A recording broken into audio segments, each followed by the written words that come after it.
안녕하세요. 저는 블루스카이 중등부 부장강사 김라희라고 하고요. 실제로 학원에서 중등부 학생들을 지도하고 있고 또 어머님들 모시고 이렇게 설명회를 진행을 하고 있는데 오늘 설명회에서는 크게 4가지 설명을 좀 드리려고 해요. 첫 번째는 아이들의 입학 시험과 입학 절차에 대해서 설명을 드릴 거고요. 두 번째는 학생들을 지도할 때 저희 학원에서 선생님들이 어떤 방향과 목표를 가지고 학생들을 지도하고 있는지 좀 설명을 드리려고 합니다. 그리고 세 번째는 저희 학원에서 학생들을 지도하는 수업 방식에 대해서 좀 간단하게 설명을 드릴 거고요. 아이들이 저희 학원의 재원생이 되었을 때 또 활용해 볼 수 있는 제도들이 있어서 안내를 좀 드리려고 해요. 입학 시험에 대해서 좀 말씀을 드리면 학생이 3월에 중학교 1학년이 된다. 그런데 그 학생이 중1 과정의 선행이 끝나 있다. 그 학생은 중1 과정의 시험을 먼저 볼 거예요. 그런데 나는 선행이 전혀 안 되어져 있다라고 하면 이전 학년인 초6 과정의 시험을 보게 됩니다. 그래서 자기가 본 시험이 80점 이상이 되었다라고 이제 판단이 들면 자기가 선행을 한 부분까지 학년을 올라가면서 시험을 볼 수 있어요. 그런데 자기 학년의 시험 점수가 80점이 안 되었다. 그러면 아래 학년의 시험을 보거든요. 중1 학생의 경우에는 중1 과정 시험을 봤는데 80점이 안 됐다. 그러면 초6 과정의 시험을 보게 되겠죠. 초6 과정에서 80점 미만이 되게 되면 입학은 불가능하세요. 아이들의 입학 시험 결과를 분석해서 시험 완료 시점부터 3일에서 4일 이내에 어머님들께 메일로 발송을 해드릴 거거든요. 그래서 메일을 보시면 아이가 합격을 했는지, 그 다음에 불합격을 했는지 아실 수 있고, 저희가 합격생의 경우에는 그 학생이 시험 본 결과를 분석을 해서 보내드리는데 어느 학년에 어느 단원이 부족하다. 그래서 어떻게 진도를 계획을 하고 있다라는 것들을 간략하게 정리해서 메일을 보내드릴 거고요. 불학생인 경우에는 또 어떤 부분이 부족한지 또 이번에 우리 학원에 입학은 할 수 없지만 앞으로 어떻게 공부를 해나가고 어떻게 보완을 했으면 좋겠는지 그런 것들을 간략하게 정리를 해서 어머님들께 메일을 보내드립니다. 메일을 보내드리는 선생님이 어머님들의 자녀의 첫 번째 담임 선생님이 되실 거예요. 담임 선생님이 결정되기 전에 어머님들이 입학 카드를 작성을 하실 거거든요. 그럼 학원에 오셔서 작성하시기도 하고 온라인상에서 작성하시기도 하는데 혹시 어머님들이 희망하시는 선생님이 있으시거나 아니면 우리 아이는 이러이러한 성향입니다 라고 메모를 남겨주시면 최대한 그것을 고려를 해서 배정을 해드릴 거고요. 그런 메모가 없는 경우에는 학생이 수업 가능한 요일에 맞추어서 선생님을 배정을 해드릴 거예요. 그래서 첫 번째 담임 선생님이 학생의 입학 시험 결과를 분석을 해서 보내드리면 어머님들이 읽어보시고 입학 의사를 결정을 하셔서 학원으로 연락을 주실 텐데요. 담임 선생님하고 첫 수업 날짜를 결정을 하실 거고 그 전에 오리엔테이션 날짜를 또 잡으실 거예요. 오리엔테이션 때에는 진짜로 수업을 하게 될 선생님하고 아이의 숙제나 아이가 앞으로 어떻게 공부를 해나갈지 좀 자세하게 설명을 드리실 수 있습니다. 그래서 오리엔테이션을 완성을 하시고 그리고 나서 수업을 진행을 하시면 돼요. 그래서 시험에 대해서도 말씀을 드렸는데 궁금하신 점이 있으실까요? 시험에 대해서는 별로 없으신가요? 시험의 난이도를 좀 부가적으로 설명을 드리면 저희 학원 입학 시험은 기본적인 개념을 묻는 시험이에요. 아이들이 선행을 좀 많이 했을 텐데 특별한 아이디어를 가지고 풀어야 하는 어려운 문제들이 있는 게 아니고요. 기본적인 개념을 알고 있나 하는 정도의 시험이거든요. 그래서 교과서 수준의 단원 평가 정도라고 보시면 돼요. 그래서 입학 시험을 보고 나서 결과를 분석해서 보내드릴 때 진도 계획도 같이 넣어서 보내드린다고 말씀을 드렸는데 그 진도 계획에 잡히지 않았다고 해서 아이가 앞에 부분은 정확하게 잘 되어져 있구나, 심화까지 되어져 있구나 이렇게 보시기는 좀 어려워요. 그 기본 개념은 알고 있다라고 이해하시면 될 것 같습니다. 그리고 진도 계획을 발송을 해드릴 때에 그 결과는 조금 수업을 진행하면서 변경이 되기도 해요. 아이가 입학 당시에 시험을 봤을 때에는 예를 들어서 도형의 닮음이나 뭐 이런 것들은 진도 계획에 잡히지 않았는데 공부를 하다 보니 그 부분이 좀 많이 부족하다 이런 판단이 들게 되면 진도 계획을 수정을 해서 어머님들께 알려드릴 거고요. 그리고 그런 수정이 일어날 때마다 부모님들과 함께 상담을 드리도록 할 겁니다. 그렇게 해서 이제 진행이 됩니다. 그럼 이제 두 번째 설명을 드릴 건데요. 저희 학원에서 학생들을 어떤 방향과 목표를 가지고 지도하고 있는지 좀 설명을 드리고 싶은데 여기 이제 학생도 한 명 있네요. 수학 공부가 어려워요. 그쵸? 수학 공부 어렵지? 그치? 왜 어려워? 근데? 안 풀려요. 안 풀려요? 이 학생이 대답을 해서 매우 정확하게 수학이 어려워요. 왜 어렵니? 안 풀려요. 왜 안 풀릴까요? 어려워. 그죠? 어려워요. 그죠? 근데 왜 어렵게 느끼느냐? 왜 어렵게 느껴요? 복잡해서? 복잡해서. 수학이 어려워요. 그죠? 그리고 수학이라는 과목은 사실 내가 좀 열심히 해봐야 되겠다라고 마음을 먹고 달려들어도 이전 단원이 공부가 잘 안 되어져 있거나 이전 단원에서 개념이 불확실하면 다음 단원을 진행하기가 좀 어려워요. 그리고 내가 한 3학년쯤 돼가지고 정신 차리고 공부 좀 해야지. 일단 마음 먹고 하면 2학년 때 배웠던 것도 잘 모르겠고 1학년 때 배웠던 것도 잘 모르겠어요. 그러니까 공부하는 양이 되게 많아지는 것 같고 그러다 보니 부담이 되니까 공부를 포기하게 되는 경우가 많이 생기죠. 그래서 이제 아이들이 공부를 어렵게 느끼는 것 같고 그리고 또 수학이라고 하는 거는 하나의 개념을 가지고 어려운 문제를 얼마든지 만들어낼 수 있어요. 그죠? 중학교 1학년 때 배운 개념을 가지고 고등학생들도 좀 풀기 어려운 그런 문제들을 얼마든지 만들 수 있죠. 그렇기 때문에 수학이 어렵게 느껴지는데 아까 이 학생이 어려워서 잘 안 풀려요 이런 얘기를 했단 말이에요. 자, 그러면 우리가 잘 풀 수 있는 방법을 익혀야 되잖아요. 그죠? 그러면 어떻게 하면 수학을 좀 풀 수 있고 내가 좀 요리를 해볼 수 있을까 그걸 고민을 해보면 아이들의 공부를 하고 있는 모습을 잘 살펴보면 거기서 조금 답을 찾을 수 있지 않을까 싶어요. 우리가 수학이 어렵다 보니까 주로 우리는 선행학습을 많이 합니다. 근데 선행학습은 학생의 학년이나 학생이 이해할 수 있는 그 수준보다는 더 높은 개념을 공부를 하게 되죠. 그러면 그게 혼자서는 깨우치기가 어려워요. 그래서 주로 어떻게 학습을 하느냐면 선생님이 주로 설명을 해줍니다. 개념을 설명을 해주고 어려운 문제가 있으면 그 문제를 선생님이 다 분석을 하죠. 아이들이 공부를 할 때 보면 간단하게 다음 식을 계산하여라 혹은 값을 구하여라 계산하여라 이런 문제들은 대부분 더 어렵지 않게 해요. 그런데 뒷부분에 있는 문제들의 별표를 치죠. 뒷부분에 있는 문제들은 대부분 다 문장제 문제들이 경우가 많아요. 그 문제들은 문제를 읽고 그 안에 있는 문장에서 조건을 찾아서 아이가 스스로 식을 세워야 해요. 그리고 그 식이 하나만 나오느냐 그게 아니라 2가지, 3가지가 나올 때도 있죠. 그리고 그 식에서 답을 찾았을 때 그 답이 문제에서 요구하는 답이 맞느냐 틀리느냐 이것도 조건을 따져서 꼼꼼하게 판단을 해야 돼요. 그런데 자기 학년보다 어려운 개념을 공부하다 보니 이 과정들을 다 선생님이 합니다. 선생님이 해서 다 풀어주고 분석을 해주고 조건도 따져서 그래서 이게 답이다라고 선생님이 알려줘요. 그러면 우리 아이들은 그래도 듣고 이해할 수 있는 능력은 있기 때문에 다 이해를 할 것 같습니다. 저렇게 하는 거구나. 그리고 이제 이해를 하고 넘어가요. 그런데 그런 문제를 시험장이나 아니면 자기가 공부를 하다가 그냥 딱 문제집에서 새로 깨끗한 페이지에서 만났을 때 아이들이 그걸 이제 할 수 있느냐? 당연히 못하겠죠. 왜냐하면 도움을 줄 수 있는 사람이 없어요. 그렇기 때문에 아이들이 자기가 쉬운 공부를 하더라도 혹은 다소 어려운 공부를 해서 뭔가 잘 풀리지 않더라도 자기 스스로 처음부터 끝까지 해보는 경험이 많이 쌓여야 돼요.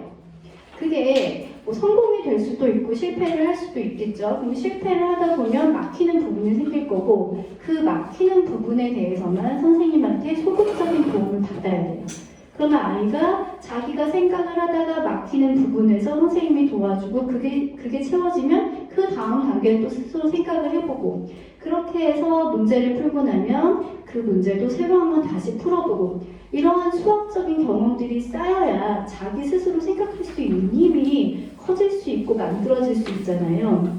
그런데 우리 아이들은 좀 그런 경험들을 많이 놓치고 가는 것 같아요. 학년이 어렸을 때부터 그런 습관들을 만들어 준다면 그래도 아이들이 어려운 공부들을 할 수 있는 힘이 생기지 생기지 않을까 저희는 그렇게 생각을 하고 그 방향으로 학생을 지도를 합니다. 그래서 저희 학원에서 아이들이 공부를 할 때에는 선생님이 먼저 개념을 설명을 해주거나 모르는 문제라고 해서 선생님이 먼저 풀어주는 강의식 수업이 진행되지는 않습니다. 아이가 다소 부족하고 잘 이해를 못하는 부분이 있더라도 학생이 스스로 먼저 공부할 수 있도록 가르치는 그런 학원이에요. 아이들이 입학 시험을 보면 이제 단원별로 진도 계획이 잡힙니다. 학생이 새로운 단원을 공부를 할 때에 선생님이 내용 프린트라는 것을 학생에게 줘요. 그 내용 프린트는 저희 학원에서 자체적으로 단원별로 만들어 놓은 프린트인데요. 그 프린트 안에는 수학적인 정의가 잘 정리가 되어져 있고요. 그리고 공식이 있으면 그 공식이 왜 그렇게 나오게 되었는지 자세히 유도 과정이 설명이 되어져 있습니다. 그리고 그것을 토대로 풀 수 있는 문제들도 프린트 안에 담겨져 있어요. 그러면 학생은 집에서 스스로 연습장을 펴놓고 내용 프린트를 펴놓고 스스로 공부를 합니다. 자기가 읽어보기도 하고 써보기도 하고 막 외워보기도 하고 그렇게 해야 자기가 아는지 모르는지를 스스로 느껴볼 수 있겠죠. 그렇게 해서 스스로 공부를 해요. 공부를 하다 보면 당연히 학생 스스로 이해할 수 없는 부분이 나오기도 해요. 그것은 질문을 준비를 해서 학원에 오면 됩니다. 그 내용을 토대로 해서 아이가 기본 문제들도 스스로 풀 거예요. 그냥 문제를 풀다가도 보면 잘 풀리는 문제도 있지만 그렇지 않은 문제도 있거든요. 그러면 그런 문제들도 학원에 와서 질문할 준비를 해서 아이가 등원을 하면 돼요. 즉 숙제가 공부가 되는 그러한 수업이라고 이해하시면 되는데요. 질문할 준비를 어떻게 하느냐면 저희 학원을 다니고 있는 모든 학생들은 질문 노트라고 하는 노트를 가지고 다니거든요. 아이들이 공부를 하고 나서 학원에 가서 이런 거는 내가 물어봐야겠다 하는 것들을 노트에다 정리를 해서 오는 그런 노트인데요. 그러면 질문 노트, 본인이 공부한 교재, 프린트 이런 것들을 챙겨서 학원에 등원을 하게 됩니다.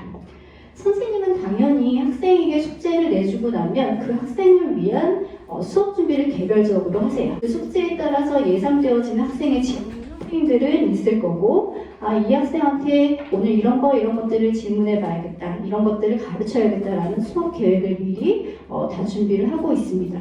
그러면 아이가 등원하는 것과 동시에 선생님은 숙제 노트를 가져와 봐라 하고 아이에게 그날 해야 될 걸 바로 지시를 해요. 어떻게 지시를 하느냐면 일단은 아이가 스스로 먼저 공부를 하면 머릿속에 그 단원의 중요한 핵심들이 있을 수 있잖아요. 그래서 그것들을 잘 정리해낼 수 있는지 테스트를 하기 시작을 합니다. 아이한테 연습장을 한 장 뜯으라고 할 거예요. 그러면 그 연습장에 본인이 공부한 내용을 아무것도 보지 않는 상태에서 잘 정리를 해서 내야 합니다. 정해진 시간이 되면 선생님한테 가지고 와서 검사를 받게 되는데 아이가 정리한 걸 보면 이 아이가 제대로 정리했는지 제대로 이해를 했는지 아닌지를 알 수가 있는데 아이가 제대로 이해를 못했다 그런 판단이 들면 그들은 그 내용을 보완하는 형태의 수업을 진행을 합니다. 그러니까 아이가 어떤 개념을 잘 이해 못했을 때에 선생님이 바로 그걸 설명해 주는 것이 아니라 그 개념을 제대로 이해할 수 있게 간단하게 예제를 그 자리에서 만들어 준다든지 아니면 경우에 따라서는 선생님이 설명을 해주기도 합니다. 그렇게 해서 아이가 이해할 수 있도록 도와주고요. 아이가 제대로 잘 이해했다라는 판단이 들면 진짜로 잘 이해했는지를 또 물어보기도 해요. 예를 들어서 한 학생이 방정식, 등식의 성질 이런 것들을 공부를 해왔다. 그럼 제가 수업 시간에 식을 여러 개를 줍니다. 그리고 여기에서 방정식을 찾아봐라, 항등식을 찾아봐라, 왜 그렇게 생각하냐 이런 것들을 구두로 물어보기도 하고요. 연습장에 정리해서 가지고 오도록 시켜보기도 합니다. 그렇게 해서 아이가 제대로 이해를 했는지 그런 것들을 점검을 하는 그런 수업인데요.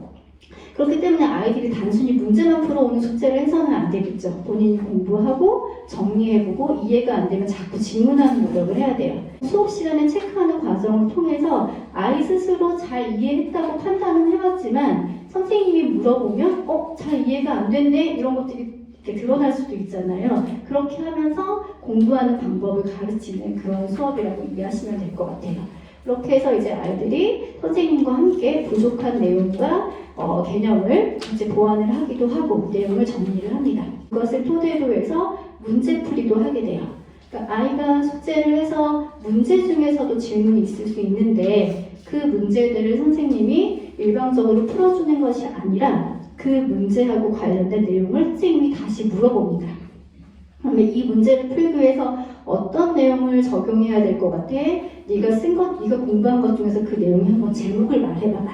라든지 아니면 아이가 그 힌트를 받고도 잘 생각을 못할 수도 있어요. 그러면 제목들을 한번 쭉 적어보라고 합니다. 그 중에서 가능성이 없는 걸 한번 지워볼까? 뭐 이렇게 힌트를 주기도 해요. 그러면 아이가 요거는 그런 연관이 없는 것 같다. 이런 것들을 지워나가면서 자기가 풀 수 있는 어떤 길을 좁혀가는 거죠. 그렇게 해서 문제를 풀 수 있도록 도와주기도 하고 또 어떤 경우에는 선생님이 점 A하고 점 B를 연결하면 아마 합동의 삼각형이 생길 텐데 네가 한번 합동인 걸 증명해봐. 이렇게 간접적으로 힌트를 줍니다. 그러면 아이가 선생님한테 간단한 팁을 받았으니까 자기 책상에 앉아서 선생님이 한 말이 무슨 뜻인지 하고 그림을 그려보기도 하고 써보기도 하면서 머리를 써가면서 공부를 하는 거예요. 그렇게 해서 질문을 해결할 수 있도록 선생님이 도와줍니다. 물론 그 과정에서도 아이가 좀 받아들이는 게 조금 힘들거나 해서 선생님의 설명이 필요하다는 판단이 들면 당연히 선생님이 설명을 해주기도 해요. 그렇게 해서 질문을 해결을 하고 나면 아이가 해결하고 난 질문은 선생님의 도움을 받았기 때문에 이제는 완전히 스스로 할 수 있는지 백지에다 새로 다시 풀어보기도 합니다. 그래서 그 풀이 과정을 적을 때에 서술형으로 풀이를 적는 요령을 연습을 시키기도 하고 불필요한 것들을 적지 않도록 연습을 시켜보기도 하고 이런 식으로 해서 아이들이 풀이 과정을 점점 더 잘 써갈 수 있도록 그렇게 지도를 하는 수업이고요. 그리고 이제 그 질문에 대해서 해결이 됐다고 해서 그걸로 끝나는 것이 아니라 그 문제와 유사한 형태의 문제를 연습을 하기도 하고요. 그리고 아이가 잘 이해가 되었다라는 판단이 들면 그 문제보다 조금 더 어려운 심화 형태의 문제를 연습을 시켜주기도 합니다. 그래서 아이는 수업 시간에 왔을 때에 자신의 숙제를 바탕으로 해서 숙제를 점검을 받으면서 자신의 부족한 부분을 보완을 하고 그것을 가지고 조금 더 레벨을 업 시켜주는 형태의 수업을 진행을 해요. 그날 수업의 상태에 따라서 다음 숙제를 또 새로 받습니다. 그래서 다음 숙제는 아이의 수업 상태에 따라서 비슷한 난이도의 연습이 필요하겠다 그러면 비슷한 난이도의 숙제를 받기도 하고요. 이해를 너무 잘했고 공부를 열심히 잘했어요.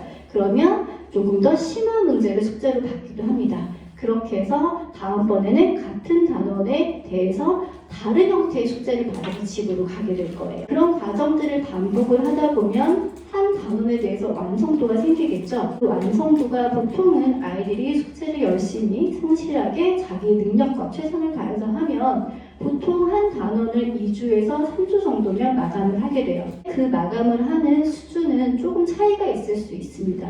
어떤 아이들은 이해력이 좀 좋은 편이라서 어려운 문제들을 많이 다루고 갈 수도 있고요. 어떤 아이들은 같은 개념을 공부를 하지만 조금 이해력이나 어떤 응용력이 좀 부족해서 중간 레벨의 단원을 마감을 하기도 해요. 당연히 공부한 수준이 다르기 때문에 단원을 마감하는 시험의 난이도도 다르겠죠.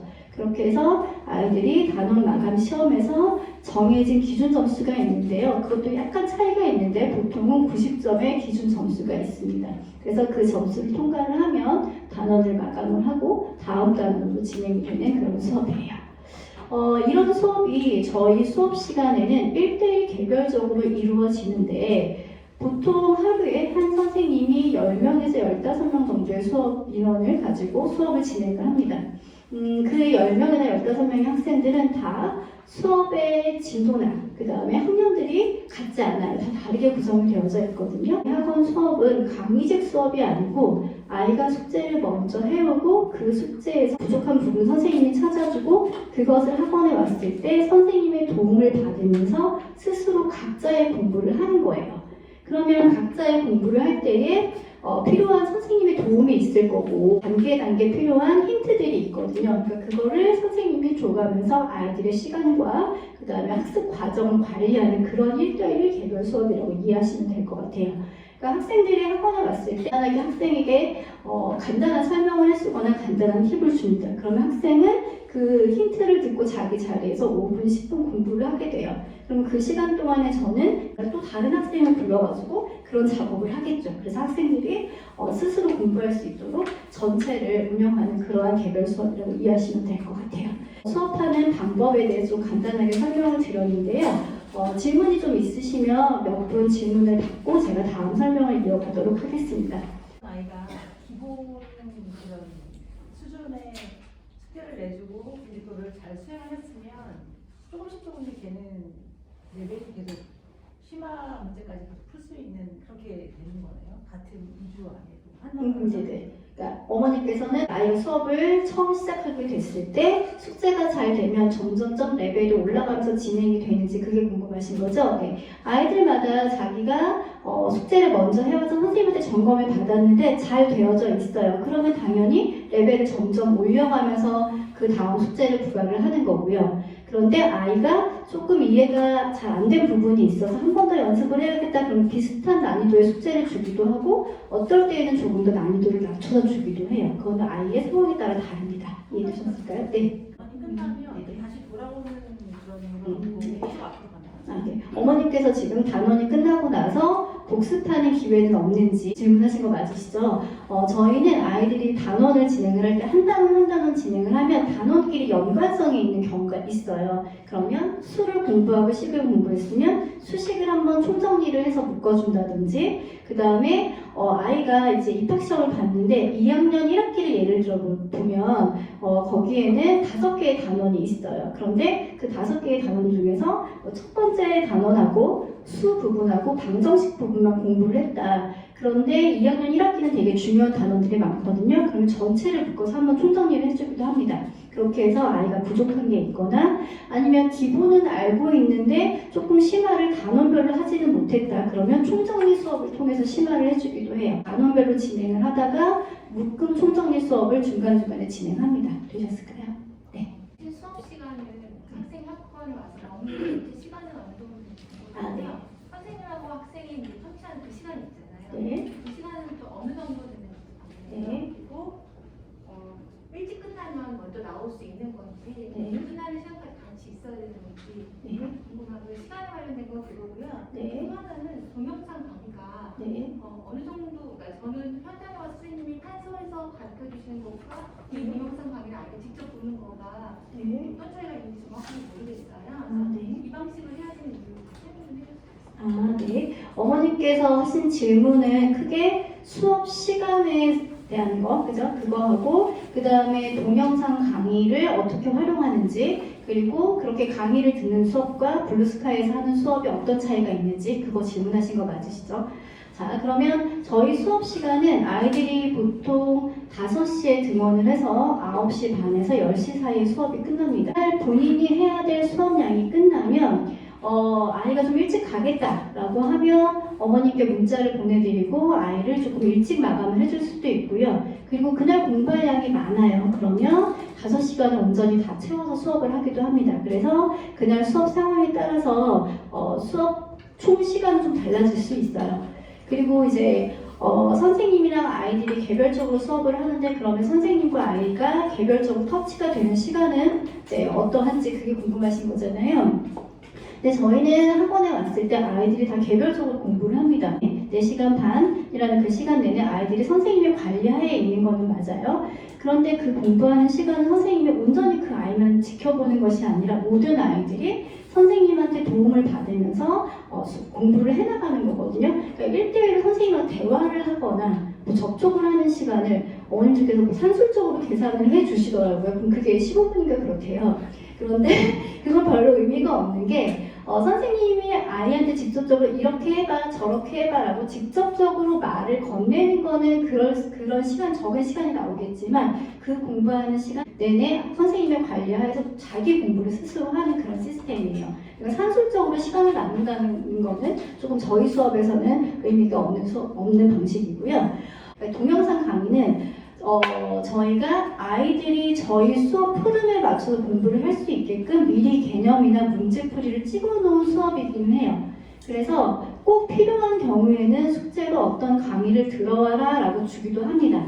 그런데 대부분은 아까 말씀드렸던 내용 프린트를 통해서 아이들이 이해할 수 있도록 그렇게 도와줘요. 그러니까 저희가 그 방법을 쓰는 이유는 어찌됐든지 간에 아이들이 뭐 계속 수학 공부뿐만이 아니라 다른 과목의 학습을 할 때에도 아이들은 독해 능력이 있어야 돼요. 듣는 능력이 아니라. 그렇기 때문에 지면을 통해 자꾸 읽어보고 그 읽은 문장이 무슨 뜻인지를 해석할 수 있고 그 해석을 통해서 식을 만들어야 아이들이 풀 수가 있거든요.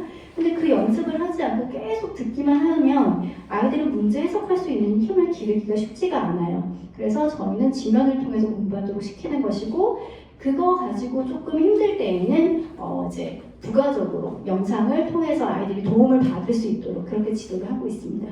이해되셨을까요, 언니? 네. 또 질문이 있으실까요? 네, 학생 질문 제가 처음 봤습니다. 잘하거나 못하면 더 진도가 빨라질 수도 느릴 수도 있어요? 학생이 더 잘하거나 더 못하면 진도의 차이가 있을 수 있는지 그걸 물어보는 거죠? 네.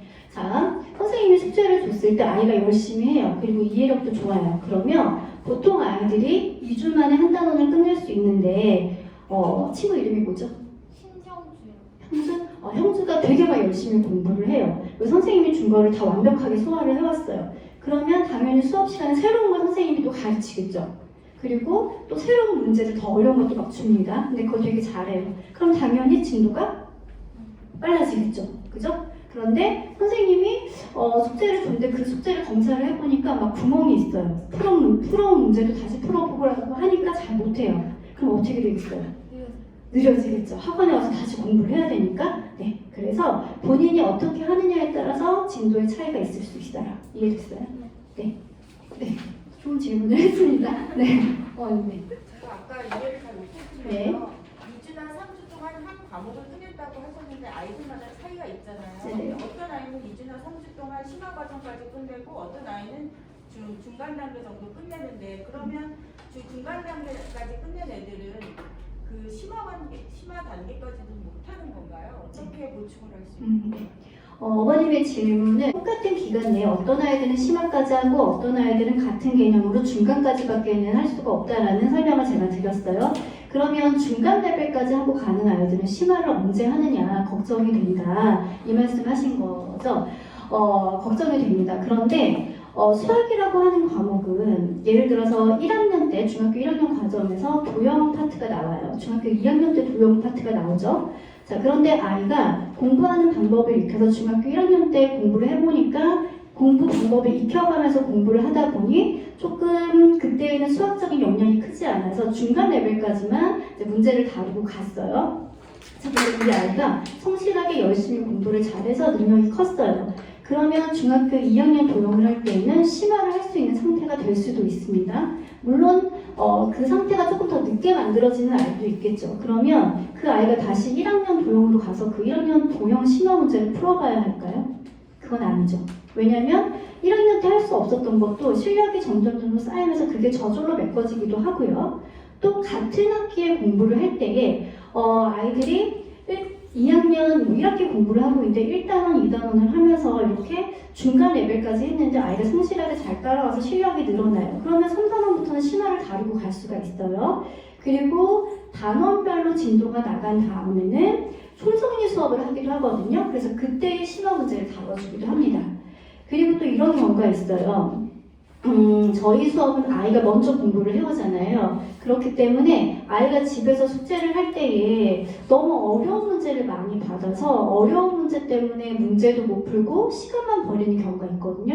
그러면 아이가 숙제할 때 너무 힘만 들고 하고 싶지 않았잖아요. 그래서 숙제는 기본적으로 아이의 수준에 맞춰서 줍니다. 그런데 학원에 왔을 때는 바로 선생님이 있잖아요. 그래서 어떤 아이가 얘가 다니는 학교가 조금 어려운 시험도 많이 나오고 해서 심화 문제도 많이 필요하고 분명히 심화 문제라고 하는 걸 통해서 아이가 배울 수 있는 사고력의 증대라는 게 있거든요. 그래서 그걸 꼭 가르쳐야겠다는 생각이 들면 선생님이 그런 것들을 그 학생은 수업 시간에 주로 다루어줍니다. 그러면 수업 시간에 선생님이 있으니까 도움을 받아가면서 심화 문제를 접할 수 있게 그렇게 도와줘요. 물론 양적으로는 조금 적을 수도 있겠지만 그렇게 해서 어려운 문제를 풀어나갈 수 있도록 그렇게 도와주고 보충을 해주는 그런 형태로 이해하시면 될 것 같아요. 되셨을까요? 네. 그러면 제가 조금 이제 뒷부분을 또 다시 설명을 드리고 어머님들 질문을 받도록 그렇게 할 건데요. 제가 수업 방법이랑 수업 방향에 대해서 이제 말씀을 드렸고, 아이들이 이제 저희 학원에 재원생이 되었을 때 활용해 보실 수 있는 제도가 있으면 설명을 드릴 건데요. 첫 번째는 교환 수업이라는 것이 있습니다. 교환 수업은 선생님의 입장에서 활용해 볼 수도 있고 어머님이나 학생의 입장에서도 활용해 볼 수가 있는데요. 제가 A라는 학생을 가르친다고 가정을 했을 때 그 학생에 대해서 어떤 고민이 있어요. 학생의 장점이나 단점이 있는데 단점을 고쳐주려고 막 이런 방법도 써보고 저런 방법도 써봤는데 잘 안 될 때가 있거든요. 그런 경우에는 저는 동료 선생님한테 이 학생에 대해서 내가 이런 고민이 있는데 잘 안 고쳐지는 것 같다. 그러면 이 학생에 대해서 선생님의 생각은 어떠한지 좀 같이 토의를 해보자. 이런 제안을 할 때가 있거든요. 선생님들끼리. 그러면 학생을 만나봐야 되니까 그때 학생을 바꾸어서 수업을 진행을 합니다. 그러면 학생에 대해서 생각이 서로 다를 수도 있고 더 좋은 방법이 찾아질 수도 있거든요. 그렇게 해서 학생의 수업 효율을 높이기 위해서 선생님들끼리 상의해서 교환 수업을 하기도 하고요. 또 어머님들께서도 우리 아이가 선생님하고 수업을 잘 진행을 하고 있기는 하지만 조금 다른 선생님은 우리 아이를 어떻게 평가하는지 그런 것들이 좀 궁금하다 생각이 드시면 학원으로 상담 요청을 하시면 돼요. 그러면 그때의 상담을 통해서 다른 선생님과 교환 수업을 할 수 있도록 그렇게 매칭을 해드립니다. 그래서 그렇게 활용을 해보실 수 있고요. 또 담임 변경 제도라는 것이 있는데 이건 뭐냐면 그냥 말 그대로 선생님을 바꾸는 거예요. 저희는 1대1 개별 수업이고 선생님 한 사람 한 사람이 학생하고 1대1로 매칭이 되어져 있어요. 그러다 보니까 저희가 일방적으로 학생에게 강의식으로 전달하는 수업이면 학생하고의 어떤 관계가 그렇게까지 이렇게 예민하지는 않을 텐데 선생님하고 학생의 관계가 굉장히 가까워요. 그런데 그 관계에서 불편함이 생길 때가 있어요. 어머님들도 똑같은 친구라고 하더라도 더 말이 잘 통하는 친구가 있고 그렇지 않은 친구가 있잖아요. 근데 말이 안 통한다고 해서 그 친구가 나쁜 친구는 아닐 거예요. 네, 자기하고 케미가 잘 맞는 선생님이 있다면 공부가 힘든데 선생님이랑 잘 맞으면 그래도 조금은 수월하게 공부를 해나갈 수도 있고 선생님이랑 이 궁합이 잘 맞으면 또 아이들이 되게 신나서 으쌰으쌰 공부를 되게 잘 하더라고요. 그러면 막 숙제도 더 달라고 하고 그런 경우도 생겨요. 그러면 공부할 수 있는 어떤 좀 능력이 증가되는 데 좀 도움이 되더라고요. 그래서 학생에게 좀 잘 맞는 선생님을 골라주고 싶을 때에는 교환 수업을 통해서 담임 변경까지 연결을 시켜드리기도 하니까 활용을 해보시면 좋겠고 아이가 이런 우리 수업 방식이 잘 맞는 것 같기는 한데 좀 수업을 하면서 좀 어려움이 있다. 그럴 때에는 학원을 옮겨야지 이렇게 고민하시기 전에 저희 학원은 선생님들이 같은 목표로 아이를 지도하기는 하지만 아이들이 다 다른 것처럼 선생님들도 당연히 다릅니다.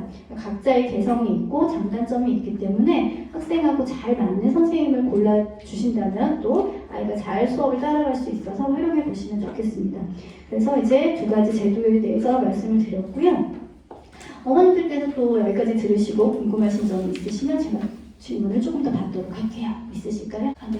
학교마다 내신 기간에는 어떻게 수업이 나가는지. 네. 어머님 질문은 지금 내신 기간에 대해서 질문을 하셨거든요. 내신 기간에 대해서 제가 설명을 드릴게요. 아이들이 이제 보통 학원에서 수업을 할 때에는 그래도 자기 학년보다는 빠른 수업을 하게 됩니다. 그러면 수업을 하다 보면 시험 기간이 학교에서 결정이 돼서 나오면 아이하고 선생님하고 일단 시험 대비 기간을 결정을 해요. 그것도 아이들마다 좀 다른데요. 어떤 아이들은 내신 대비를 전혀 안 하는 친구도 있습니다. 그러니까 선생님 저는 내신 대비 정도는 저 혼자 할 수 있으니까요. 저는 그냥 진도를 나갈게요. 해서 열심히 진도를 나가는 친구도 있고요. 저는 선생님 한 2주 정도 할 것 같아요. 2주 정도면 내신 대비를 할 수 있을 것 같아요. 라고 아이가 얘기를 하면 그렇게 무조건 해주는 건 아니고요. 너는 계산 실수가 좀 많으니까 우리가 조금 더 그거를 강화하기 위해서는 한 3주가 필요할 것 같다. 4주가 필요할 것 같다. 이거를 선생님하고 학생하고 그간의 수업을 토대로 해서 내신 대비 기간을 결정을 합니다.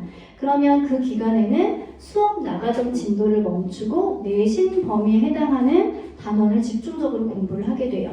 그래서 내용도 다시 한번 점검을 하고 그 다음에 기본 문제들도 풀고요. 그 다음에 학원에서 공통으로 만들어 놓은 내신 대비용 교재가 있어요. 그래서 그 교재를 공부를 하고 학생이 다니는 학교가 시험에 관련해서 특별한 특징이 있는 학교들이 있거든요. 그래서 선생님이 주로 사용하시는 부교재가 정해져 있다라든지 아니면 학교에서 프린트를 유난히 많이 준다든지 하면 그거를 아이를 통해서 이제 정보를 선생님이 얻어서 아이의 시험 대비 준비를 해줍니다. 프린트 가져와봐라 해서 선생님 유사인용도 만들어주고 그다음에 아이가 잘 이해했는지 선생님이 이제 그걸 보충할 수 있는 어떤 자료를 만들어서 개별적으로 대비를 시켜주고요.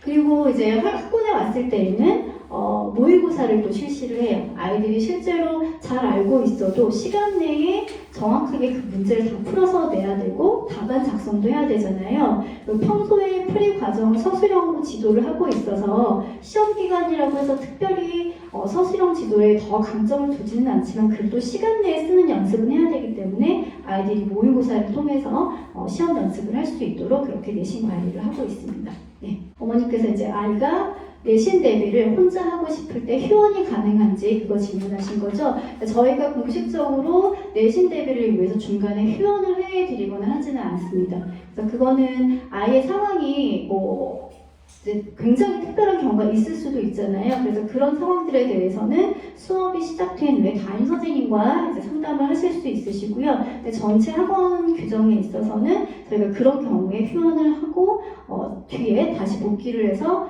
수업을 이렇게 이어갈 수 있도록 그런 제도는 없어요. 죄송하지만. 네. 그러면 제가 조금 더 설명을 좀 드리도록 할 텐데요. 그러니까 저희 수업을 지금까지 좀 쭉 설명을 드렸을 때에 처음에는 아이들이 어떤 문제를 막 많이 풀어가지고 공부를 되게 많이 양을 늘려가서 좋은 성적을 만들자, 단기간에 성적을 만들자 이런 목표를 가지고 아이들을 지도하고 있지는 않아요. 지금 물론 이제 중학교 1학년도 있고 2학년도 있고 3학년도 있겠지만 저학년인 경우에는 주로 학습을 할 수 있는 기본 마인드와 좋은 습관을 만들어주기 위해서 저희가 처음에는 집중을 합니다. 저학년인 경우에는 어머님들께 숙제 관련해서 학원에서는 이러이러한 것들을 제가 하고 있으니 어머님께서는 집에서 이런 부분을 좀 도와주시면 좋겠습니다 라고 도움 요청을 드릴 수도 있고요. 그리고 진도보다도 학생이 수업을 하기 위해서, 공부를 하기 위해서 기본적으로 준비해야 될 것들에 대해서 아이들을 지도하기도 해요. 그러니까 어떤 경우에는 아이들이 머리가 되게 좋아서 답을 되게 빨리 내는데 자기가 왜 그런 답을 냈는지 풀이를 전혀 안 쓰려고 하는 친구들이 있어요. 그런데 답이 맞으니까 그냥 이 아이가 그런가요? 답이 맞으니까 그냥 그래 맞았다 하고 넘어가고 이제 나중에 고쳐지겠지라고 생각을 하고 넘어가다 보면 그 습관은 절대로 고쳐지지 않습니다. 그리고 아주 간단한 풀이를 식으로 적지 못한다면 당연히 복잡한 풀이는 적을 수가 없어요. 그렇기 때문에 초반에는 그런 습관들을 고쳐나가기 위해서 선생님들이 애를 많이 쓰실 거고 그 과정에서 보여지는 학생의 특이점이나 이런 것들에 대해서는 어머님들께 상담을 많이 드릴 거예요. 그리고 어머님들께서도 학생의 공부하는 모습이나 이런 것들을 좀 보셔서 아이가 집에 오자마자 내용 공부는 안 하고 문제만 막 풀고 있다. 그거는 숙제를 제대로 하는 게 아니거든요. 항상 그 단원을 공부할 때에는 숙제 노트를 펴놓고 프린트를 펴놓고 내용을 먼저 공부하는 게 습관화가 돼야 돼요. 근데 그런 것들이 집에서 보니까 잘 안 되는 것 같다 그러면 선생님께 알려주시면 좋겠죠. 그럼 선생님이 수업을 하다 보면 그런 특징들이 보이기는 하는데 그래도 어머님들이 알려주시면 그것들을 조금 더 빠르게 캐치할 수 있고 그게 학생의 수업의 능률을 끌어올리는 데 도움을 줄 수 있기 때문에 그렇게 서로 이제 도움을 주고받고 하면서 학생의 습관을 만들어가는 그런 수업이에요. 초반에는 그런 진도보다도 학습관 때문에 어머님들하고 같이 협력을 하게 될 거고요. 그래서 그런 습관들이 잘 만들어진다면 아이들이 당연히 학년이 올라가면 올라갈수록 이제 그런 부분에 있어서는 터치 받을 것이 없고 정말로 실력을 쌓는 데에만 집중할 수 있겠죠. 어려운 문제들을 잘 정리해서 풀어나가고 그 다음에 간단하게 힌트를 받으면 본인이 그것을 이제 매개로 해서 생각을 발전시켜 나가고 그렇게 되면 그런 문제들, 도움을 받았던 문제들은 본인이 처음부터 끝까지 완벽하게 새로 또 풀어서 정리를 해놓고 이런 것들이 자꾸 이제 학습적으로 학습적인 태도에 반영이 된다면 아이는 실력이 점점점 늘어날 수 있지 않을까 저는 그렇게 생각을 합니다. 어머님들께서 이제 아이들이 입학시험을 이미 본 친구도 있지만 아직 보지 않은 친구도 있는데 지금 제가 입학시험 결과를 분석을 해보면 아이들이 꽤 많은 진도를 나갔음에도 불구하고 자기 학력거가 되게 많이 구멍이 나서 입학이 안 되는 친구들이 꽤 많이 있어요. 그렇기 때문에 아이들한테 오늘 들으셨던 설명을 잘 전달을 해주시고 아이들이 시험을 좀 성의 있게 잘 보고 그다음에 통과가 돼서 아이가 입학을 할 때에는 그러면 나도 이제 새로운 방법으로 열심히 해볼게요 라는 마음을 가지고 등원을 했으면 좋겠습니다.